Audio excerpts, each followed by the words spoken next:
Every action has a reaction.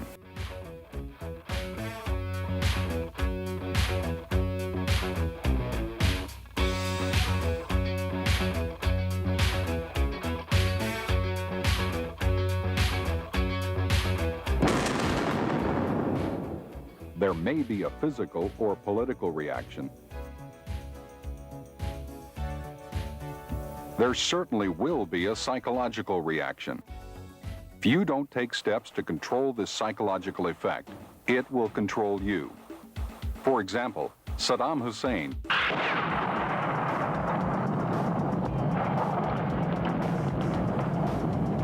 did not anticipate the nations of the world uniting to eject his troops from Kuwait. The art and science of controlling the psychological dimension of a situation is called psychological operations. Psychological operations, or PSYOP, is a supplementary weapon system that can increase the relative combat power of friendly forces and adversely affect the combat power of the opponent. This may be accomplished by attacking the identified vulnerabilities and susceptibilities of opposing forces through a planned and coordinated program.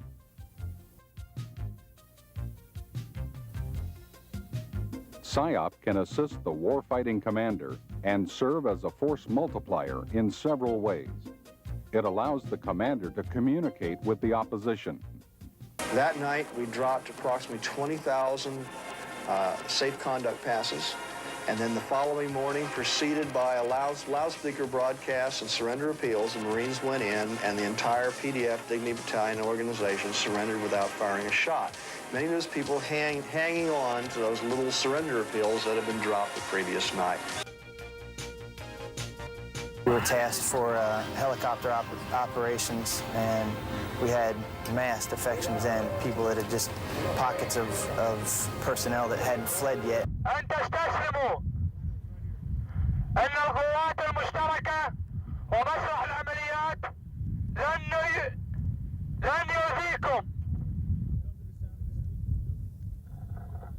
تقدموا باتجاه ندائي.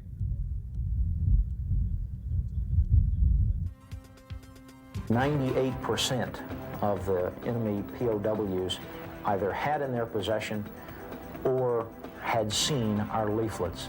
And of those, some 70% did what the leaflets told them to do: abandon their equipment, follow the procedures for surrendering, go south towards Mecca, to seek refuge across the border. Secondly, PSYOP assists the commander in communicating with non-combatants to ensure their safety. First thing we would do is we'd roll up with the rifle company. I'd get with the company commander, and we would decide that we were going to broadcast into the house to try to clear out innocents before we went and hit it. And in 3 or 4 cases, we took 50 or 60 people out of a house before the troops went in and cleared it. I'm personally convinced that the civilian casualty toll would have been significantly higher had we not had these people spread out throughout the city to keep the civilians out of the line of fire. The newspaper, the Raja, is absolutely worth its weight in gold because it really is a great way of communicating with the Somali people. It actually represents something they don't have as a newspaper. It's a way of reinforcing our benevolent image.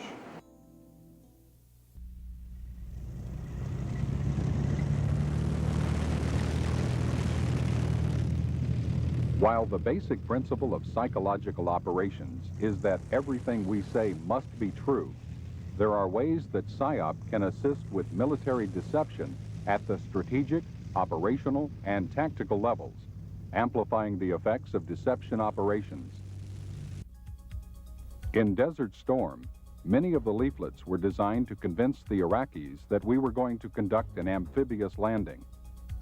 Some of the leaflets were overprinted with the insignias of American units. While that would not mean anything to the soldiers in the field, any that got to Iraqi intelligence could lead to false conclusions as to where forces from those units were going to attack.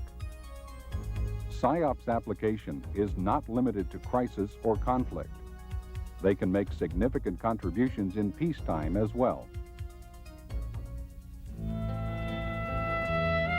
After the Soviets left Afghanistan, thousands of civilians who had fled to Pakistan began to return. But the road home was a dangerous one. Every route held mines, booby traps, and unexploded ordnance. To help the returnees, PSYOP personnel developed a mine awareness campaign. This was so successful, it was adopted by the United Nations and is still being used. Once the war in Kuwait was over, American soldiers pitched in to help the Kuwaitis. Psychological operations assisted by providing information in the form of radio, video, printed products, and face-to-face communications with the civilians trying to rebuild their lives. In Bosnia, the United States airdropped supplies to starving refugees. But first, PSYOP specialists designed and produced more than 1 million leaflets dropped by the Air Force to persuade warring factions not to interfere with the aid mission. They also warned the refugees of the dangers associated with the airdrops. Excuse. Got you on the bar. Drift is 3 right. Got you on the bar. Closer to home, PSYOP teams called Military Information Support Teams, or MISTs, working through U.S. ambassadors, are helping Latin American and Caribbean countries in the fight against drugs and in building a brighter future. PSYOP teams assist host nations in developing and producing products that are distributed by host nations, not the United States. And at home, when Hurricane Andrew slammed into Florida, the skills and assets of psychological operations soldiers were put to work for civilian relief organizations, helping the survivors by providing vital information. But these guys have shown an extreme flexible way of doing business. They're doing humanitarian relief and humanitarian information systems instead of the normal psychological operations.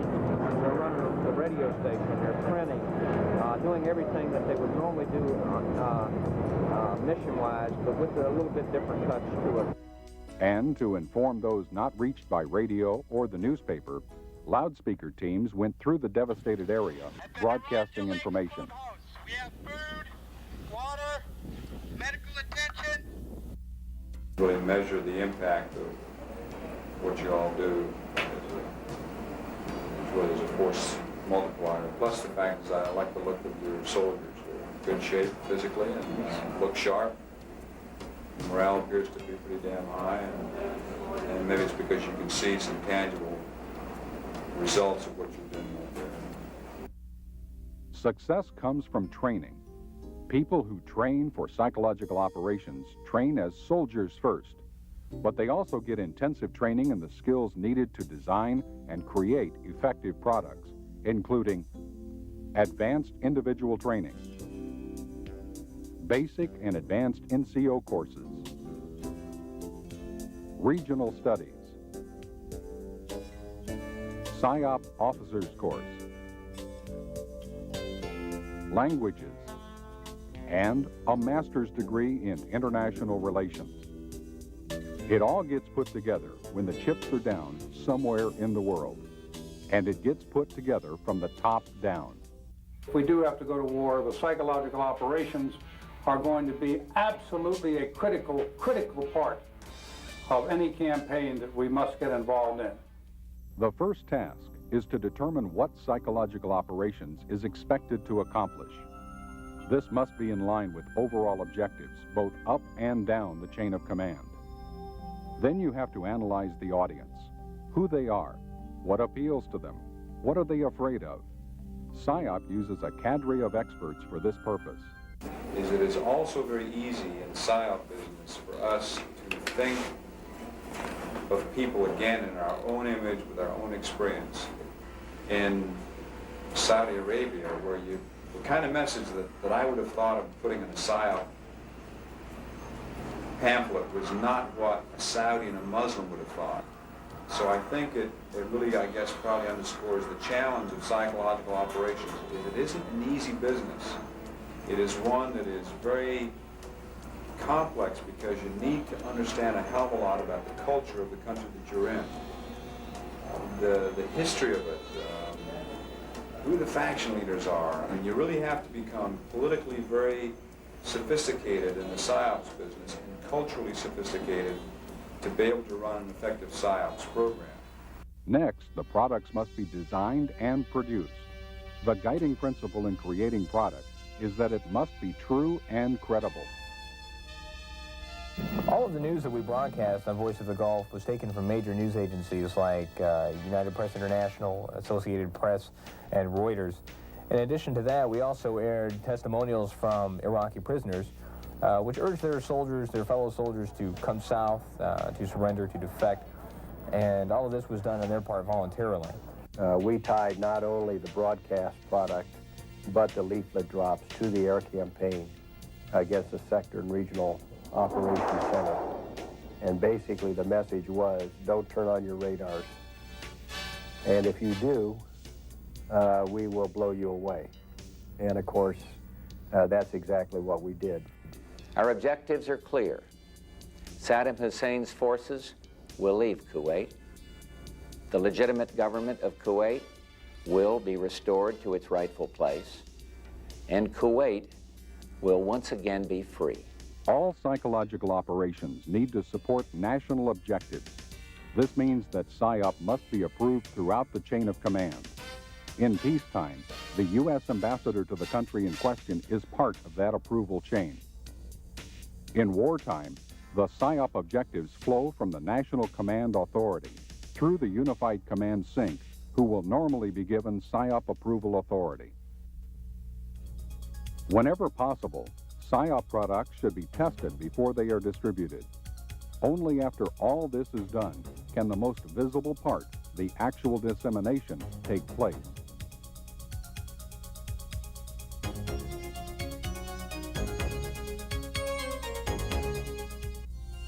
Finally, we assess the impact of the products. This allows us to make future products even more effective. To plan psychological operations, each regional sync has a PSYOP staff planning officer who is supported by the 4th Psychological Operations Group at Fort Bragg. The staff planning officer will usually task a PSYOP assessment team to analyze the situation and suggest products to use or actions to carry out. The important point of the PSYOP preparation of the battlefield is that it has to begin before the war starts. It's really too late to wait until the first round is fired before you begin to prepare the battlefield psychologically. It takes time, it takes some effort, and it needs to begin as early as possible. It has both capabilities of creating a very benevolent image, as we want to in a humanitarian mission, or a very, baseball bat image if you want to, if you've got somebody that's shooting at you and you want to make sure that he knows what the cost is of doing business with you if he continues to shoot on you. So PSYOPs can really cover that entire range of, if you want to call it, warnings. So I think you're going to see PSYOP is an automatic part of every joint task force that you're going to see deploying. I don't think there's any operation that we will ever conduct without having PSYOP in up front. I can guarantee you that.